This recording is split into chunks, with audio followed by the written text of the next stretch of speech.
right. So everything's good. You can see my screen. Yeah, so thanks. Yeah, I'm going to talk about so I'm going to use this opportunity to talk about some, I guess, more broad level ideas than I would normally talk about, but I'm interested to hear any feedback about some of these ideas. So, um, first, well, you let me see. Yeah, a bit about who I am. So you already mentioned I'm assistant professor here in the Netherlands. I have a small group. We work on things like integrating. I have a PhD student integrating causal inference into bias analyses into decision models. Another one thinks a lot about consistency, which has been very interesting. And I myself am interested a lot in triangulation using evidence from different uh, identification strategies to learn something more than you would with any individual method. And I thought about talking about that today, but I wanted to talk more on a conceptual level. And it comes from the fact that I'm a methods person who basically lives in an applied research environment, which has been really eye-opening. So I did my PhD, my master's and PhD at McGill, which is a department where, everybody in the hallway, knows something about causal inference.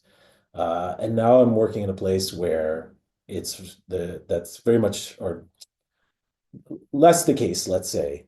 And I found it's just been a really, really interesting experience, and I've learned so much. So I also wanted to make a little plug for methodology I find often tend to cluster in specific places. But there's also something to be said for being surrounded by people who, as I usually say, are the ones answering the real questions. Our methods are not useful unless people are using them.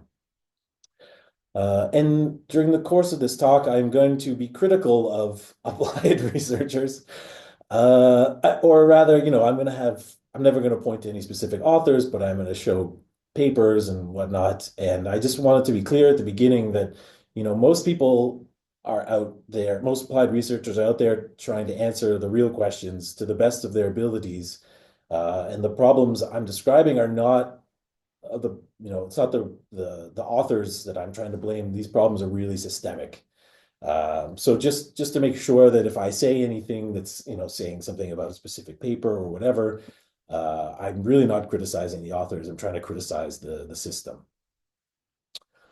All right, so I had a couple, I sort of deliberately chose a vague uh, topic because I wanted to put a couple of things together.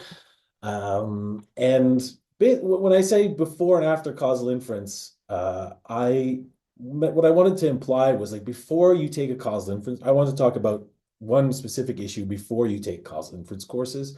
And I want to talk a bit about what happens after people take a causal inference course. So that's where the before and after comes from.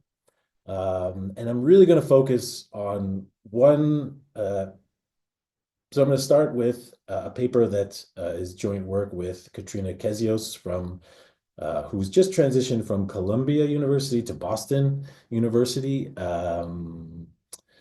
So basically, I'll give you the spoiler ahead of time is that we wrote this paper to try and say, a lot of recent papers over the past however many years have said that we should prefer to use causal language over non-causal language.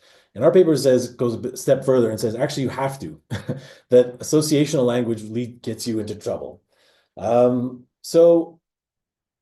So we start off with this little short story, which is a small nod to Maldonado and Greenland's paper estimating causal effects, which has a nice little story at the beginning. This one doesn't include a supreme being, but instead it is a group of authors submit a paper with the title The Association Between Taking Vitamin B Supplements and Dementia. So they submit it to maybe a top epi journal or whatnot, and they get a bunch of reviews back. And as usual, reviewer two is very annoying. And in this case, reviewer two is definitely me or this is what I wanted to be able to say to people who ask questions like this. And it's simply saying, look, asking a question about the association between taking vitamin B supplements and dementia. But like, what role is the word "the" playing in that title? Which one is the association? There are so many associations you could estimate. You can crude, adjust it for this, adjust it for that. You can model vitamin B supplement use non-linearly. There are just so many associations you could estimate. And you seem to have picked out one by saying the association. Can you tell me which one it is? Because I can't judge your paper before I know which association is your research question. And the authors, I think the authors could reply a, a couple different ways, but for the purpose of this, I just assume they're, saying, well, we're going to tell you this. Our question is like basically this standardized association between taking vitamin B supplements and dementia. And the reviewer two just simply says, well, this is your research question, but how did you decide what variables are in your adjustment set? And they say, well, it's very simple. If you look in the methods, we tell you that we built a DAG and we used it to choose our adjustment set. And this is where the problem comes in, because uh, what this necessarily implies is that their research question was determined in part by the methods, right? If they're saying in the methods they use the DAG to choose their adjustment set, and that sort of goes back in time to the research question, there's a problem here. And the reviewer can ask, well, if your methods determined the research question, then what determined the methods? You can't go into a circle to say, we use these methods to answer this question, and these methods also determined what that question was. So they can't ask, or the reviewer could also ask, like, why did you choose a DAG to decide on your adjustment set?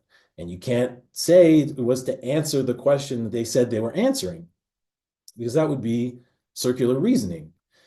So essentially, any time that you end up, if you if authors say they want to answer a question about an association, uh, whether it's the association or an association, it's very difficult and I would say impossible to be specific about which association you're interested in without making reference to decisions that you're going to make in the methods. And then you run into this like sort of circular reasoning. And in this way, we argue that that there's no way to use associational language without getting into this kind of trouble. Um, and so our takeaway from this is just that it's not only preferable to use causal language, but it's actually necessary when your underlying question is causal, that you can't get away from using causal language if you're actually trying to ask or answer a causal question. And that using non-causal language will lead to basically unresolvable issues, that you can't tell me which association you're interested in without ahead of time, before you start your study. So I've given not this talk, but talk specifically on that paper because there are other aspects to it as well. Within my department, in different places, I've sent the manuscript around to different people, and some people have come away with this idea that I want to ban the word association. I definitely, it's if it's funny now that when I am in a meeting and somebody wants to say the word association, they get halfway through and they sort of kind of choke on the rest of the word because they're unsure if they should be using that word in my presence. When I always try to tell them, actually, there's no problem with using the word association. So I don't want to ban the word association. Banning words is never a nice solution. And the problem is not with the word association or relationship or the non-causal language. It's just that the research question that is framed in that way is not clear. If you, and it's kind of funny that this doesn't get picked up on more often, that the fact that we're very vague about which association we're interested in. So I think the solution here is simple, that I don't think we should be banning non-causal language, but I think that editors have a kind of an easy out here to say, uh, not to say that you can't use non-causal language, but to say, please be more precise about your question. You can't just say something like the association or an association or associations without telling me specifically what association you're interested in. Um, so this is how I think that editors can have an easy out to this sort of, you know, uh, not fight, but like, this discussion we're having about, whether to use causal or non-causal language. To me, the answer is clear. Non-causal language doesn't allow you to be specific enough about what you're going to do, and so editors can rely on that instead. Uh, there's I wanted to bring up the point that I so I do this now sometimes when people give talks. I will say, well, what do you mean the association? And I don't like to do it that often. I do it more with people that I know a little bit because I don't want to like catch anybody flat-footed or anything like that. But nobody has been able to answer me that question. What if they say the association, what they mean? Uh, and I think that that's quite concerning. You know, again, it's not the fault of the individual researchers. It's that this is the way the field has been and the way we've taught it. But we should be really concerned as scientists that people cannot answer easily what their research question means. And I just picked two examples here on the side on the right, really just uh, randomly. I did not pick anything out, but people ask questions. So the first one is in the journal Epidemiology. We investigated potential associations between radon and risk of term low birth weight. Uh, and what does that mean? Potential associations. It's just very vague. And before I started thinking about this more deeply, I would have read that and not thought twice. But when you really think about what it means, it's not really telling you very specifically what they're doing. We might understand what they're going to do because we live in like this culture where we understand that association is kind of a code word for causation without saying that. Um, but we should be concerned that we've created this field where people are asking questions and they don't even really understand. They can't answer basic questions about the research question. And maybe a little note that you can ask descriptive questions with the word association because you can specify your analysis and your adjustment set a priori. You're not doing variable selection. But Katrina, I thought that, or I always tell my students or anybody who asks me, if you have the word association in your research question, I think it's always clearer if you frame it in some other way. So if you have the word association in your research question and it's descriptive, try and avoid that word, and I think you'll end up with a question that's clearer. And this is just a quick slide to say that this issue of phrasing causal questions with non-causal language is very widespread. So Katrina did this very nice paper from 2021, which is the reason why I first contacted her, where she looked at a random sample of 100 articles from the top epi journals that were observational and that performed some kind of variable selection. And then classified the papers into, is the study goal descriptive, predictive, or causal? And then to see whether the methods were aligned with the goal of the study. But I was interested just in the question aspect, the study goal, because 69% of the studies, she wasn't able to, they're essentially seemingly causal because they use non-causal language, but they're doing everything to some extent that a causal paper would want to do. So the reasoning that I just talked about people using language that runs into problems applies to 69% of papers that do variable selection and 84% of the papers that are apparently doing that are trying to do causal inference. And I think that that's, a huge issue that we'd be trying to resolve. And I think I know that I am preaching to the choir here in this group. So this has all been more to as like another tool in your toolbox to be able to try and convince people that they should not use non-causal language when they're trying to ask causal questions. And it's very simply just saying, what is which association is the association. Um, but I would try and use that not when people are giving presentations because it's kind of not fair to put somebody in the spotlight like that. It's better in like little one-on-one conversations.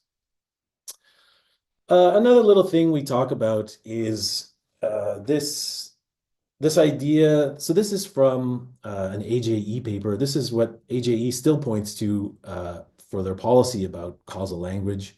This paper by Diana Petiti from 1991. And one of her criticisms is that we shouldn't use causal language in questions because it promises more than an observational study can deliver. And I find this a little funny for a couple reasons, is that first of all, are we only allowed to ask questions that we can promise to give an answer to? Uh, aren't questions meant to be more a description of what we want to know, not what we can promise to give?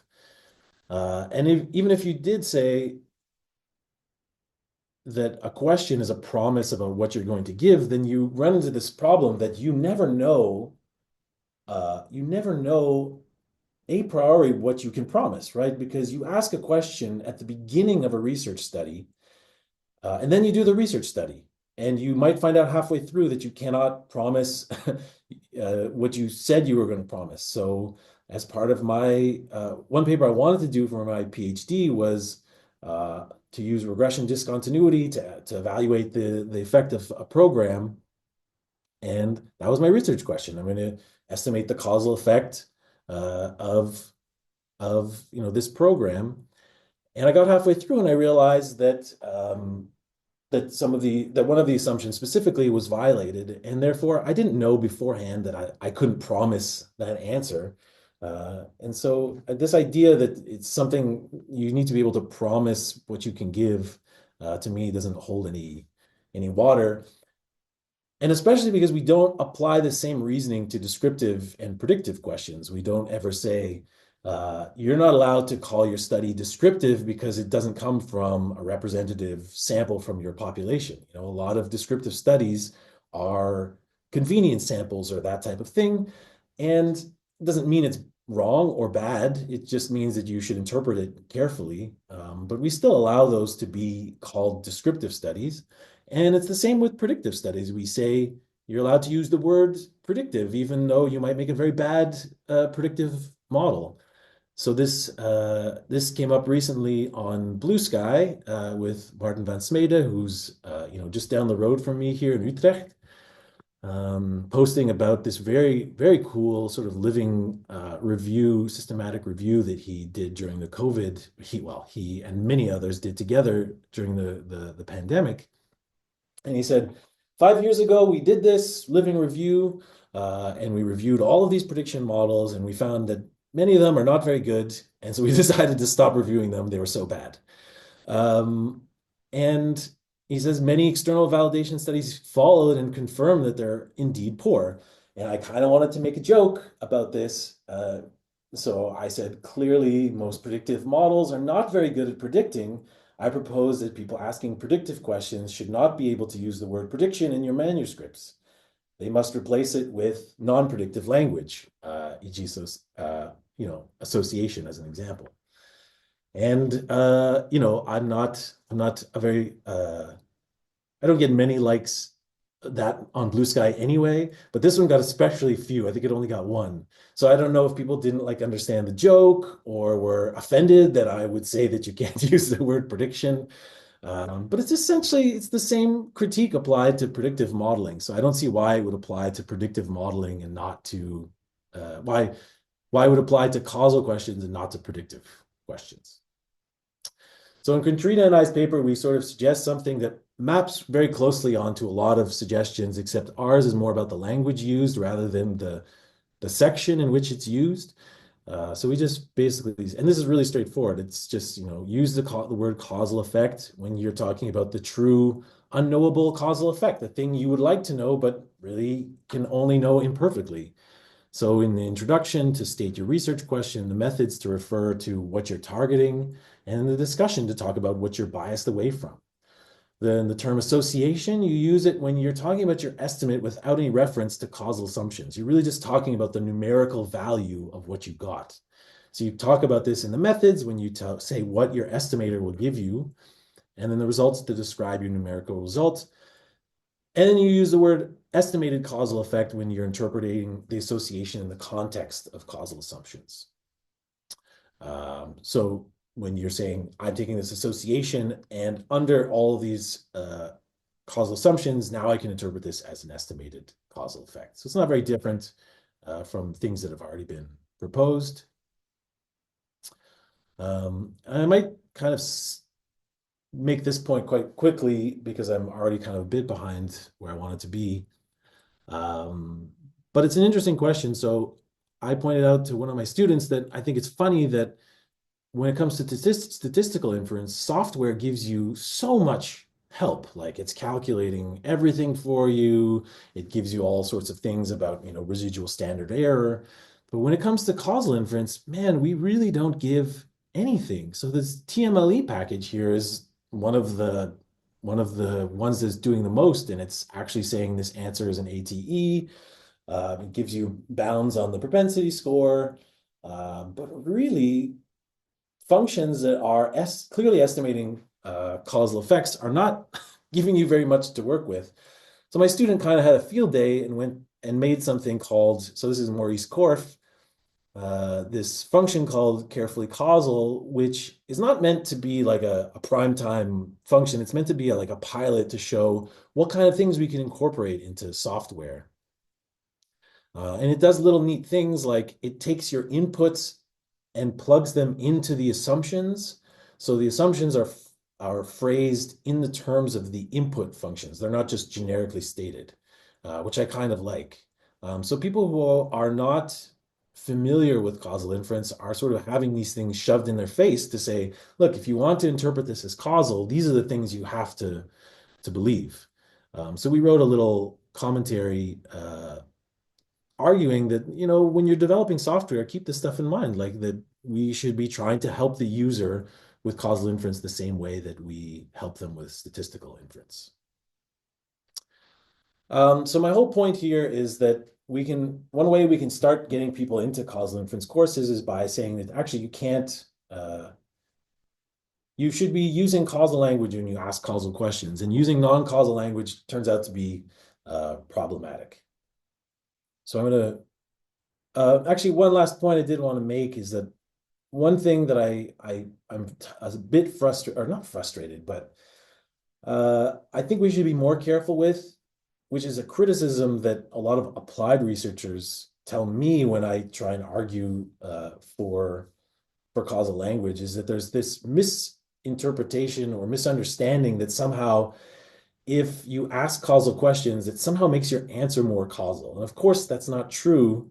But I think all of these pushes to use causal language should be just much more explicit about this, that if anything, using causal language should make you less sure of your answer than not using. So I'm going to quickly shift to the after causal inference now. And this also comes from experience teaching these courses where if you a lot of the standard material for causal inference is useful to students, but the big thing they want to know is, can I do better than just saying at the end of my study, like, well, there's always a possibility of unmeasured confounding. They already knew about confounding before they got into your causal inference course, and that's the thing they really want to eliminate. That's the thing that they really want to be able to talk about quantitatively, is like, what do I do about unmeasured confounding? And I have taught courses in the past that don't really help that much in that regard, and I'll explain a little bit why. So I'm going to start by talking to you about deduction. I've been hanging out with too many philosophers, I think, recently. Um, to give a sort of analogy here. So I can teach you about deduction. I can teach you deduction works by, you have premises and a conclusion that's guaranteed by the premises. So if A is true, so the premises here, A is true, and also if A is true, then B is true, then you can deduce that B is true. So I think we've all encountered this before. The classic example is all humans are mortal. Socrates is human, therefore I can deduce that Socrates is mortal. And these types of deductive arguments are described by two words, validity and soundness. So a valid argument, is one where it's valid if the conclusion necessarily follows from the premises. So it's not valid if the conclusion doesn't follow. So if I say all dogs have four legs and all dogs are animals, that doesn't imply that all animals have four legs. So this is not a valid argument. So this is about the validity of the arguments. The other aspect is the soundness. So a deductive argument is sound if it's valid and the premises are true. So you can deduce the conclusion. So this is an example of an unsound argument to say all dogs have four legs. Rover is a dog, therefore Rover has four legs. And it's not sound because not all dogs have four legs. There are some dogs that have fewer than four legs, and therefore the argument is valid. All dogs, if it was true that all dogs have four legs and Rover is a dog, then Rover has four legs. But it's not sound because one of the premises is not true. So this is validity and soundness. So I can teach you how to do deduction, and it's about how to construct arguments where the conclusion follows from the premises. But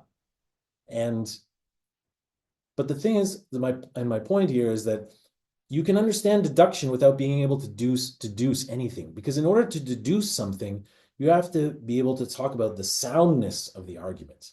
And even if you know everything about deduction, you might not know in a specific case whether or not the premises are true, and therefore you don't know whether you can deduce something from them.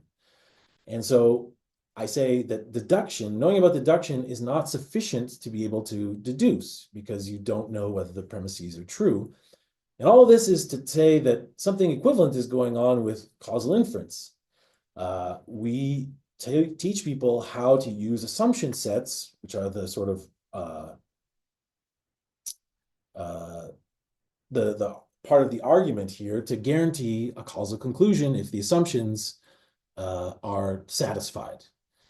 And you can understand how everything about causal inference, but in a specific situation, you might not know whether or not you're able to infer causation, right? To infer causation, you have to be able to say that all the assumptions are satisfied, which is something that we are never able to do.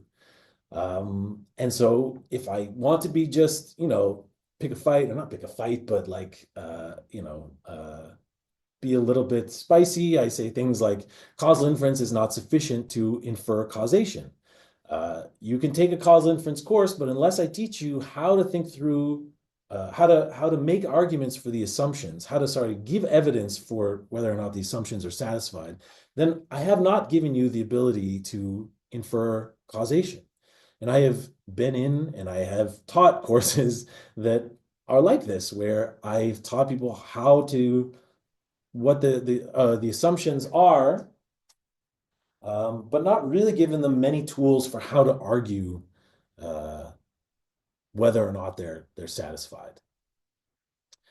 And I'm going to use the example of regression discontinuity here as an example where all of this, where you would never teach regression discontinuity without all of these checks on the soundness of the premises or the soundness of the assumptions, right? Regression discontinuity just comes with all of these tools: density plots, checking discontinuity and covariates, placebo thresholds. This is one of the nice things about regression discontinuity, is it comes with a lot of tools to check the assumptions. I didn't even realize it's so part of regression discontinuity. It took me a long time to realize that these are actually just assumption checks. And we don't tend to do the same thing when we're trying to teach confounder control. Um, Through all of this thinking, I've come to this conclusion that I think that, and I'm happy to talk about this. I'm not like fully 100% convinced of this. I'd really like to have a discussion. Like, why don't we always teach bias analysis and negative control methods when we're teaching confounder control? These are really useful tools to be able to leverage knowledge to make stronger statements than, I tried to adjust for confounding and maybe it worked, maybe it didn't. To me, these are the equivalent tools as the density plot and the three things labeled above for regression discontinuity. So these things should be part and parcel of any causal inference course that's teaching confounder control methods. I'm going to skip this because I don't have time, but it was just something I made for a course, a sort of spectrum of going from people who might not mention any assumptions at all. A valid argument would be a study that mentions the assumptions but doesn't give you any evidence for whether or not you should believe them. And then the sound argument end of the scale, you have basically the only thing you have is an ideal RCT where you did an RCT and everything went perfectly according to plan.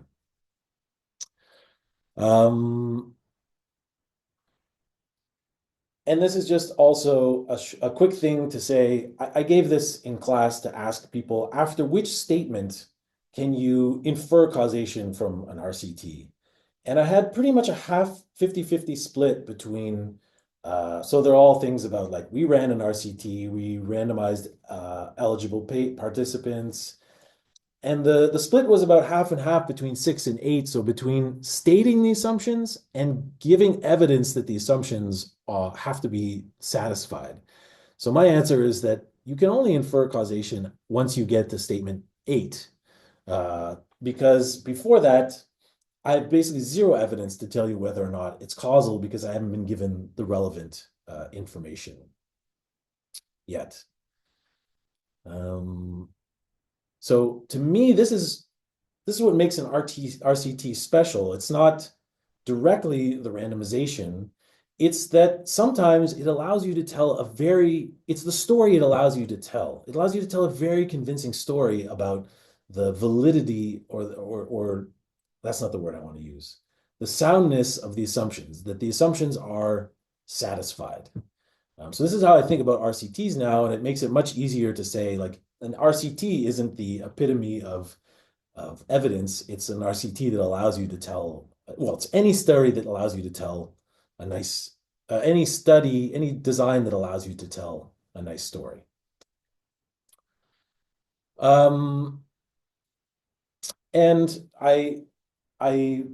when I was making this talk, I came up with this kind of table, which I think is kind of interesting to classify the ways that we can make arguments or give evidence for the assumptions that our analyses rely on. And there are sort of two dimensions here. One of them is whether or not it leverages substantive knowledge and also whether or not it leverages data. And we're quite good, I think, in our courses generally for teaching, when we're teaching about confounder control at least, for teaching methods that are in the top right corner. So they don't leverage data, but they leverage substantive knowledge. So, DAGs are using your substantive knowledge to make to make a statement about the causal structure for where your data came from. You might not even need a DAG. You could say, I know that this variable is not involved in treatment decision, and so forth. There are other statements that you can make that are only based on substantive knowledge. But then we have the other two. Unfortunately, there's no method that that doesn't rely on data or substantive knowledge. That would be nice. But we have methods that rely only on data. So instrumental inequalities for IV, the density test for regression discontinuity, even the propensity score overlap plot essentially is relying on on the data. And then we have this whole set of methods that basically are leveraging substantive knowledge to get something else out of the data. And these are the ones that I think that we need to be teaching more in causal inference. Um, and some fields already do that, but so bias analyses, you put in substantive knowledge and combine it with your data, and you get to make a statement about, how much bias there could be. E-values on require you to input substantive knowledge in that you need to have an idea of, like, is this e-value big or small for my specific application. Negative control methods in triangulation, these are all methods that leverage substantive knowledge in order to be able to use the data to say extra things about your assumptions. And more, I'm incorporating this into my teaching, and to positive results. I'm surprised at how often these things can be incorporated. This is just a slide to say that we're actually not even very good at even stating the assumptions. And I think people probably already have this experience that, in all of these cases, people are very good usually talking about exchangeability, but very rarely do we mention consistency, or much more rarely consistency or positivity. And the only extra thing I want to say about that is that I find it there's something very weird about that, because we're so careful about causal language because of exchangeability, essentially. That's the thing we're afraid of. So why don't we talk more about consistency and positivity? These are things that we can talk about more easily, and positivity we can even look at the data and get information about. And somehow these have been left behind. All right, so the last point I'm going to make, and then I'm going to stop, is that I think that we have uh, somewhere we've gotten confused about who needs to convince whom. So often I read discussion sections of papers that make very little effort to convince me of the assumptions. So this one is one that I often like to pick on, just because it came out just before I was teaching something, that says a whole bunch of stuff about maybe there's residual confounding, selection bias, measurement error. But if you tell me all of these things, I don't know. Like, if I'm taking you at face value, I have no idea what to believe anymore. You reported a hazard ratio of 0.77, but I don't how likely is this is there likely to be residual confounding? How much? Essentially, you're taking your point identification, and it's not it's there's basically no identification anymore. It's not even partially identified. I have no idea what to believe. The answer could literally be anywhere, unless you're willing to put some bounds on how much residual confounding there could be. And I think that we're in this place now where we expect the reader to be the one criticizing a study. It's like, you should believe the study unless you come up with a valid criticism. But I think we should really start thinking the other way around, that it's the authors are the ones that are familiar with the data, that are experts in this case, sugar sweetened coffee and mortality. They're the ones that should be convincing us. They should be using all of these extra methods like bias analyses and inputting their expert knowledge to convince us that the real answer is somewhere in this range. And I don't pretend that that's an easy thing to do, but that's really, I think, where we should be trying to move to. All right, so I'm just going to end on that note and leave up these conclusions here. And I hope that that there's some interesting questions, because I'd really like to discuss some of these ideas. So thanks.